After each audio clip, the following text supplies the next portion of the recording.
Saludos amigos de las Américas. Este es el programa Libertad y Democracia del Inter-American Institute for Democracy con Radio y Televisión Martí. Soy Carlos Sánchez Berzaín, el director ejecutivo del Inter-American Institute, y hoy día, como siempre, vamos a tocar varios temas en el propósito que tiene el Instituto de promover, defender y educar en los ámbitos de la libertad, la democracia, la institucionalidad y los derechos humanos en las Américas. En el programa pasado, nuestro director, el doctor Guillermo Lustó, nos habló de lo que es la democracia. Hoy día, permítanme tocar el tema de la libertad. La libertad, que es un valor tan importante y que nace con el ser humano, que es considerada como la facultad que tiene el hombre de obrar de una manera o de otra, o de no obrar por lo que es responsable de sus actos. La libertad, así como tiene una dimensión natural, tiene una dimensión política. Y en los sistemas democráticos, la libertad es el derecho de valor superior que asegura la libre determinación de las personas. La libertad, como principio y valor intrínseco a la naturaleza humana, forma parte fundamental de lo que es la Declaración Universal de los Derechos Humanos. Esta declaración, en su artículo primero, dice: todos los seres humanos nacen libres e iguales en dignidad y derechos. Dotados como están de razón y conciencia, deben comportarse fraternalmente unos con otros. El artículo 2 de la Declaración Universal de Derechos Humanos señala que toda persona tiene todos los derechos y libertades proclamados en esta declaración, sin distinción alguna de raza, color, sexo, idioma, religión, opinión política o de cualquier índole, origen nacional o social, posición económica, nacimiento o cualquier otra condición. Y el artículo 3 dice: todo individuo tiene derecho a la vida, a la libertad y a la seguridad de su persona. De este concepto de libertad nacen cuestiones relativas a libertades específicas del ser humano. Por ejemplo, la libertad de conciencia, que quiere decir la facultad de profesar cualquier religión sin ser etiquetado o ser señalado por autoridad pública. La libertad de culto, que es el derecho de practicar públicamente la religión que uno elija. La libertad de empresa, que es la facultad reconocida a los ciudadanos para emprender y desarrollar actividades económicas. La libertad de expresión, que es el derecho a manifestar y difundir libremente las ideas, opiniones e informaciones, de la que está vinculada a su vez la libertad de información, que es la facultad de emitir o recibir información por cualquier medio de difusión sin censura gubernativa. El concepto de libertad y todas estas libertades son las que constituyen la mayor amenaza contra las dictaduras, que están fundadas precisamente en la violación y en la anulación de la libertad individual y de la libertad como derecho humano del ser humano, de los individuos. Por eso hay que recordar que históricamente, el año 1941, el entonces presidente de los Estados Unidos, Franklin Delano Roosevelt, hizo el célebre y clásico discurso conocido como el discurso de las 4 libertades, en el que dijo que todo ser humano debería tener por lo menos la libertad de expresión, la libertad religiosa, la libertad de vivir sin penuria y la libertad de vivir sin miedo. Ese es el fundamento de la democracia. Por eso la libertad es el principio, es el valor que ilustra la democracia, que está en contraposición a las dictaduras que señalamos desde este programa y que oprimen hoy a los pueblos de Cuba, de Venezuela, de Bolivia y de Nicaragua. Con estas reflexiones sobre la libertad, que son importantes conocerlas y repetirlas porque constituyen la vergüenza de los regímenes dictatoriales de oprobio, permítanme pasar al evento de la semana. Esta semana el Inter-American Institute for Democracy recibió en conferencia en su sede aquí en los Estados Unidos al expresidente de Costa Rica, el doctor Luis Guillermo Solís. El doctor Luis Guillermo Solís presentó una pedagógica y extraordinaria exposición de la que vamos a ver y escuchar ahora unos resúmenes sobre la América Latina y el análisis de futuro de nuestra región.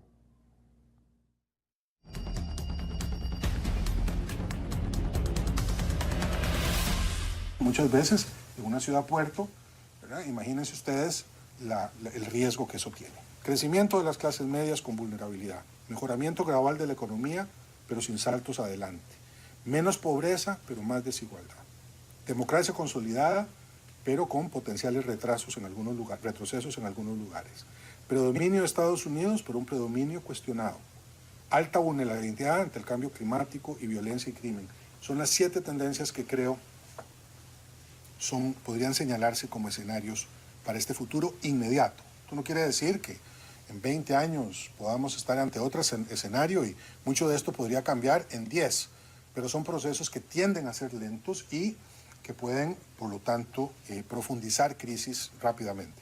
Ahora, ¿cuáles son factores determinantes que pueden afectar esas 7 tendencias?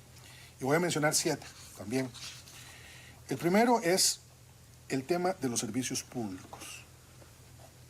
Son muy importantes los servicios públicos, especialmente en 2 ámbitos, en el ámbito de la educación y en el ámbito de la seguridad social, especialmente lo que tiene que ver con salud y pensiones. Ahora, aquí hay todo tipo de modelos, desde los modelos más privados, que son los que prevalecen en Chile, por ejemplo, hasta los más públicos, digamos, que son los que tienen países como Canadá, como Costa Rica, como Uruguay. Yo no sé en el caso argentino si son más públicos o más privados. Son públicos, en fin. Hay muchas diferentes variedades. Pero el hecho es que la educación pública es esencial. Esto no quiere decir que la privada no deba existir, no. Pero es que el servicio de educación para todos los niños y todas las niñas, desde el kindergarten hasta la universidad, en condiciones de acceso universal, son esenciales. Hay que hacerlo. Costa Rica tiene 150 años de experiencia en eso y se nota mucho, porque hay una sedimentación. Esto no alude necesariamente con la calidad de la educación, ¿no? Eso hay que verlo, hay que medirlo de otra manera. No es solamente la plata que se invierte. En el caso de Costa Rica, nosotros tenemos una obligación constitucional de invertir hasta el 8% del Producto Interno Bruto, no de los presupuestos. Come más del 35% del presupuesto anual en educación. Es el 8% del presupuesto bruto, del Producto Interno Bruto. Estamos hablando de que China gasta el 4%.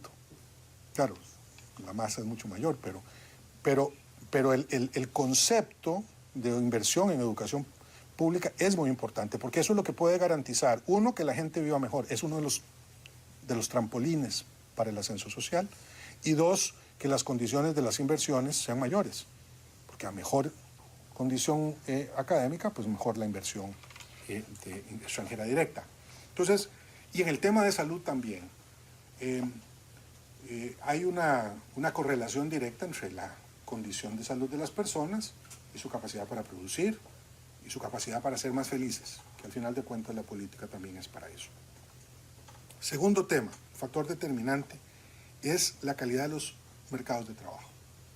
El empleo es lo que puede hacer que efectivamente las clases medias no sean frágiles. Al final de cuentas uno sale de la pobreza si tiene un buen empleo. Y generalmente tiene un buen empleo si está bien educado y si está sano.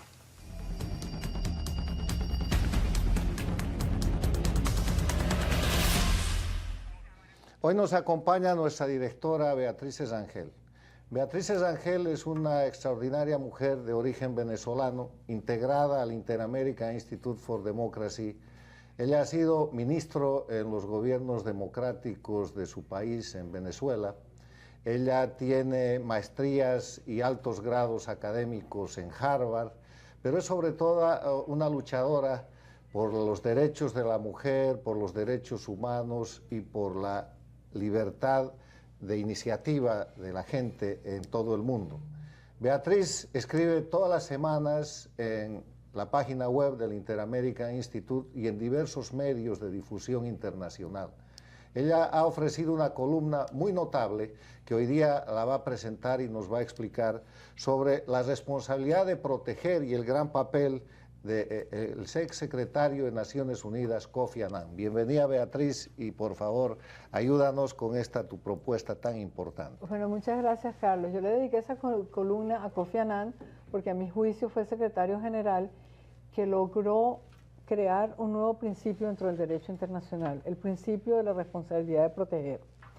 El martes 25 de septiembre, en Naciones Unidas el Centro Global para la Administración de la Responsabilidad de Proteger, que es el principio que insertó Kofi Annan en la Carta de las Naciones Unidas, votó con 93 votos a favor porque se incluyera en la agenda de la Asamblea General de las Naciones Unidas el tratamiento de Venezuela bajo el criterio de la responsabilidad de proteger.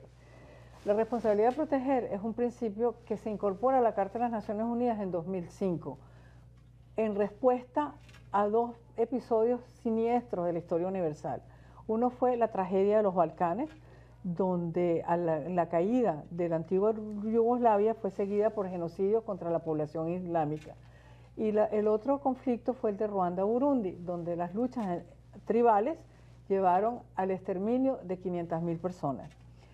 Naciones Unidas, liderada por Kofi Annan en ese momento, decide entonces que, si bien es cierto que los estados soberanos tienen autonomía y tienen el poder de ejecutar políticas públicas dentro de su territorio, su primera responsabilidad es tener la seguridad para que la sociedad civil esté protegida de violencia o de genocidios. Cuando un Estado falla en ejecutar esa responsabilidad o afrontar esa responsabilidad o fomenta la violencia y el genocidio, la comunidad internacional tiene el deber de intervenir bajo el principio de la responsabilidad de proteger. Ese principio no había sido hasta este momento, hasta la semana pasada no había sido aplicado a América Latina, solamente se había aplicado a los conflictos de África y del Medio Oriente. Pero cuando se decide aplicárselo a Venezuela, eso tiene un impacto hemisférico y mundial, pero sobre todo sobre nuestro hemisferio tiene el primer impacto es que destruye por fin a la doctrina Estrada, según la cual muchos estados de América Latina decían no aceptamos la intervención de nadie en nuestros asuntos domésticos. Y lo que le está diciendo la comunidad internacional es nosotros vamos a intervenir cuando ustedes no cumplan con su responsabilidad de mantener la paz y garantizar la seguridad de la sociedad civil.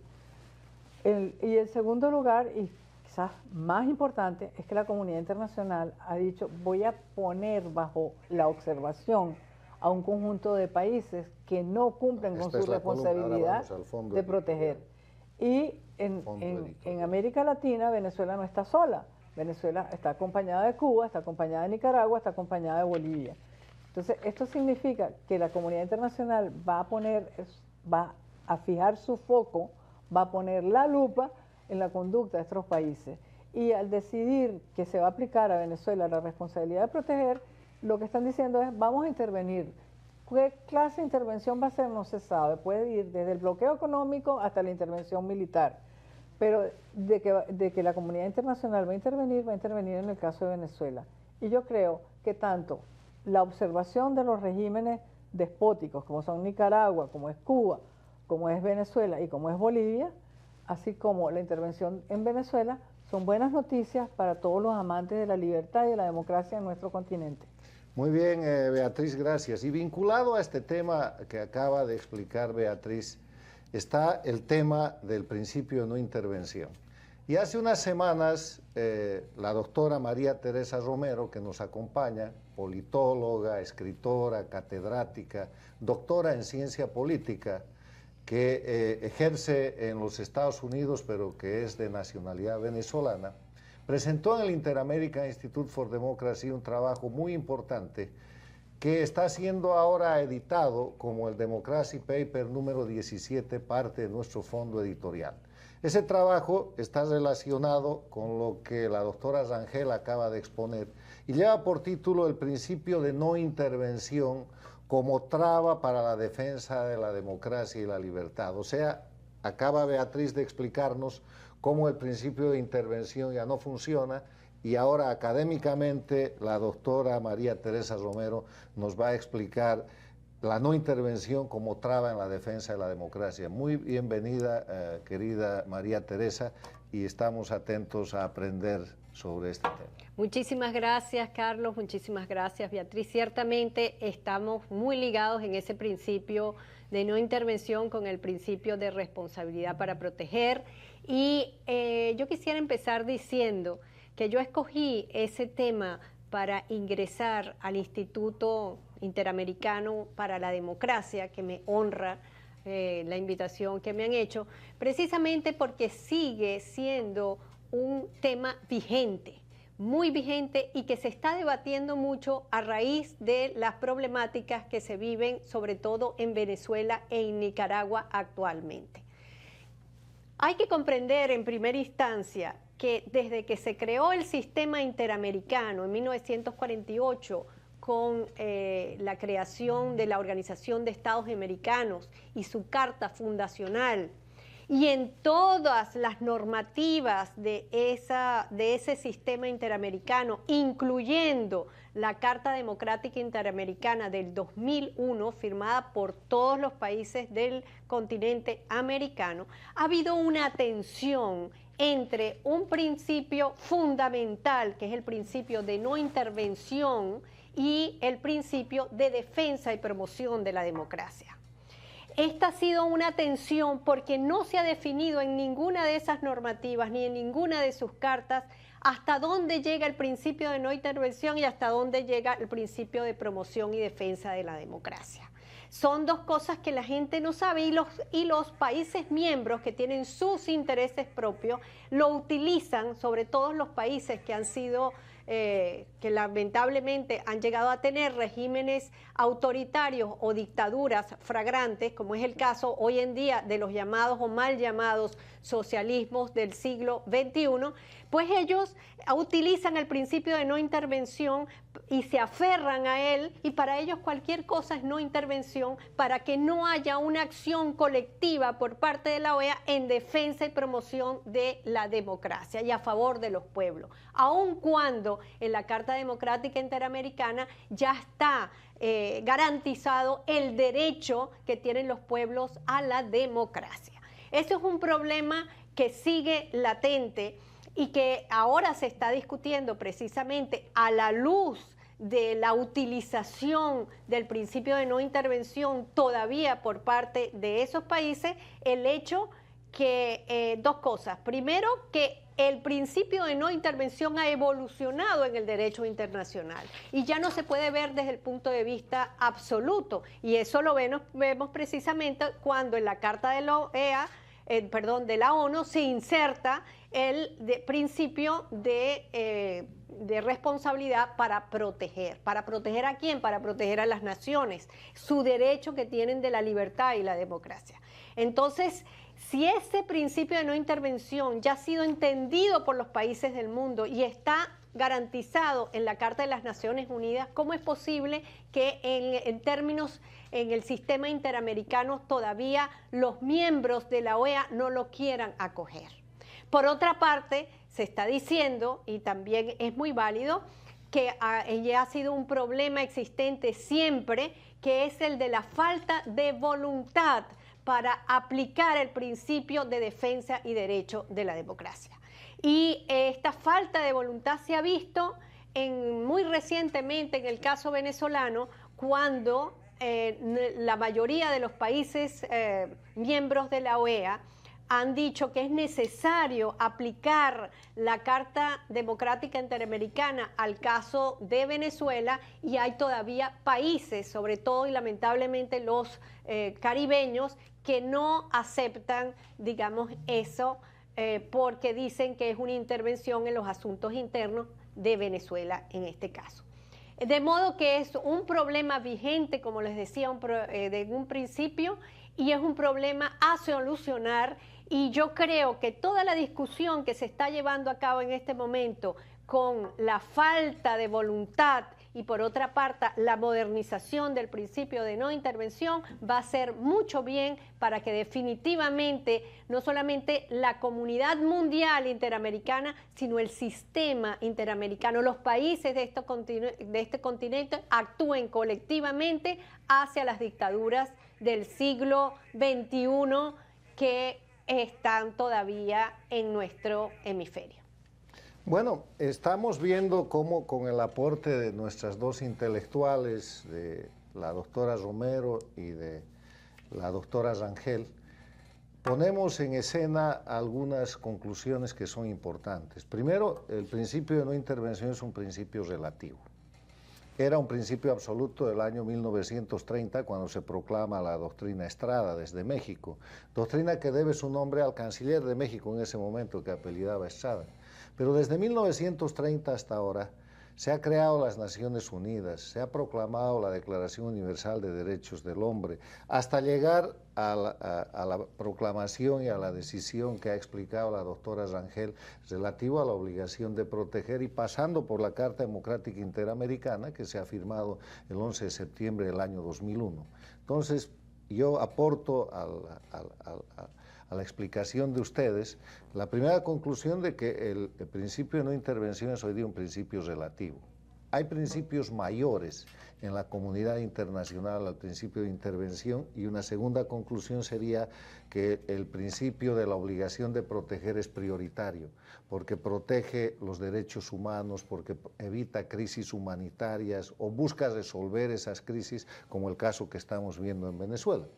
Y la tercera conclusión sobre la que me gustaría que podamos opinar brevemente es que el principio de no intervención, así relativizado y ya superado, está siendo utilizado como coartada por las dictaduras de Venezuela, de Cuba, de Bolivia y de Nicaragua, y por los gobiernos que le deben favores políticos, que reciben petróleo, que están prácticamente sobornados por esas dictaduras, que alegan un derecho que ya no existe, que es el principio de intervención. No sé cuál es tu opinión, María Teresa. Ciertamente, absolutamente. Eso es lo triste, ¿no? Como yo decía, todavía teniendo, con todas sus deficiencias y que debe ser reformado, pero teniendo la OEA, una evolución jurídica bien importante como es la Carta Democrática Interamericana y que todavía no se haya aplicado en el caso de Venezuela, en el caso de Nicaragua, porque hay todavía países que se aferran a esa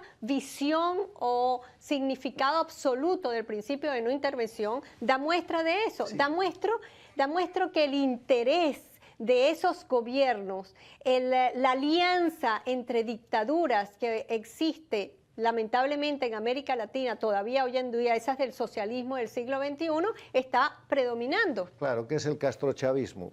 ¿Qué dices tú, Beatriz? No, yo lo que digo, yo concuerdo, por ejemplo, con Kofi Annan, que en el momento en que él puso a votación el tema de la responsabilidad para proteger, él dijo una frase que a mí me parece brillante, dijo: no podemos permanecer inermes ante un genocidio mientras el gobierno que los perpetra se ampara en la soberanía, porque la soberanía está amparando criminales. Así es. Bueno, no hay principio ni de soberanía, ni de no intervención, ni de autodeterminación para gobiernos que cometen crímenes y que se alejan de la política para constituirse en regímenes de delincuencia organizada, como son hoy día el de Cuba con los Castro Díaz-Canel, el de Venezuela con Maduro, el de Bolivia con Evo Morales y el de Nicaragua con los esposos Ortega. Muchas gracias, señoras directoras, y dicho esto, pues vamos a ir a la parte final de nuestro programa presentando el trabajo de cada semana de la periodista y directora María Fernanda Egas, que nos habla sobre la situación de las dictaduras en las Américas y que esta semana nos trae uno de los hechos dictatoriales más dolorosos y sangrientos que protagonizó Rafael Correa en su decenio, el llamado 30S, con los hechos de sangre del 30 de septiembre producidos en Ecuador.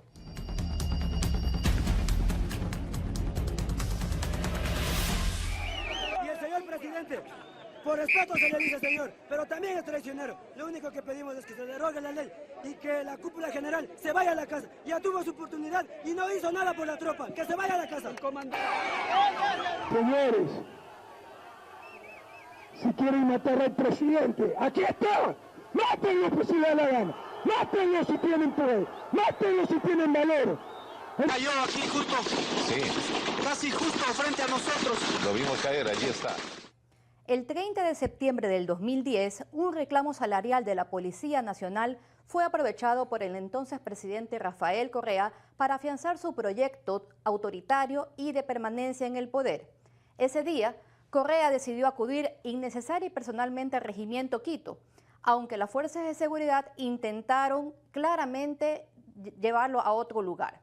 Tras varias pistas que dejó en video, él había ensayado esta incursión y él había preparado, luego de casi 10 minutos de enardecer a la tropa, un acto magistral, que fue pedir que lo maten. Correa emplazó desde ese balcón del regimiento Quito a las fuerzas policiales. Luego pidió que lo llevaran al hospital militar, donde entró voluntariamente y desde donde siguió comandando a la nación, como lo aseguraron su secretario de la Presidencia y su ministro de Defensa. Sin embargo, tenía preparado un acto de rescate presidencial y un recibimiento apoteósico de sus seguidores, que le serviría para sus pretensiones políticas. No midió el riesgo de pérdida de vidas y no le importó crear un cruel montaje para cubrir su irresponsabilidad de 5 muertos y varios heridos. La verdad oficial que impuso mediante jueces sumisos al partido de gobierno y la creación de una comisión del 30 de septiembre comprometieron el honor y la libertad de al menos 15 miembros del Ejército y la Policía Nacional, de los cuales 5 aún son presos políticos. Involucró a todos los opositores que pudo, como una profesora llamada Mary Zamora y a 14 activistas políticos que acudieron a las instalaciones del canal estatal Ecuador TV, desde donde el gobierno había dispuesto que se emitiera una única señal para controlar la difusión informativa y creó una lista negra que incluía hasta el expresidente Lucio Gutiérrez, a medios de comunicación y periodistas de canales privados. Durante 7 años, el aparato de propaganda creó al 30 de septiembre como una fecha que celebrar sobre la vida de 5 ecuatorianos víctimas de la megalomanía de Rafael Correa, obligados a enfrentarse entre hermanos y a vivir bajo las sombras. Hoy, cuando ya no está en el poder, se va revelando el secreto a voces de quién dio la orden de abrir fuego contra un hospital, en clara violación de la Convención Internacional y por la cual Rafael Correa deberá responder ante la justicia. Hoy en día, las personas que estuvieron a cargo de este operativo, incluyendo al general a cargo Castro, ha confesado que él recibió la orden del comandante en jefe de las Fuerzas Armadas, Rafael Correa Delgado. Bueno, estos son los hechos de las dictaduras que cada semana van a ser presentados por María Fernanda Egas para que el pueblo, para que las Américas recuerden cómo las dictaduras, como parte de su agenda, como parte de su mecanismo de control político y social, tienen la violencia y la violación sistemática de los derechos humanos. Sobre el particular, esta semana, en relación al 30 de septiembre, el Inter-American Institute for Democracy ha emitido una declaración. En la declaración, el Instituto, además de expresar los hechos que han sido aquí recordados por María Fernanda Egas, expresa su decisión de constituirse en coadyuvante de las entidades democráticas del Ecuador para llevar a juzgamiento a Rafael Correa y sus cómplices por estos crímenes de lesa humanidad, por estos crímenes que son también delitos en la legislación penal ecuatoriana, para liberar a los 5 presos políticos que todavía permanecen desde el año 2010 y para que la gente que ha sido objeto de persecución, de encarcelamiento y de violación de sus libertades sea objeto de reparación. Porque una cosa tienen que saber las dictaduras en las Américas, que está llegando el tiempo en el que tienen que responder ante la justicia y que además de la responsabilidad penal que tienen los autores, los dictadores Castro, Díaz-Canel, Chávez, Maduro, Correa en el Ecuador, los Ortega en Nicaragua y Evo Morales en Bolivia, hay responsabilidad de reparar y responsabilidad de indemnizar a las víctimas, porque así es la naturaleza de la libertad y la democracia. Queridos amigos de las Américas, muchas gracias y hasta la próxima semana.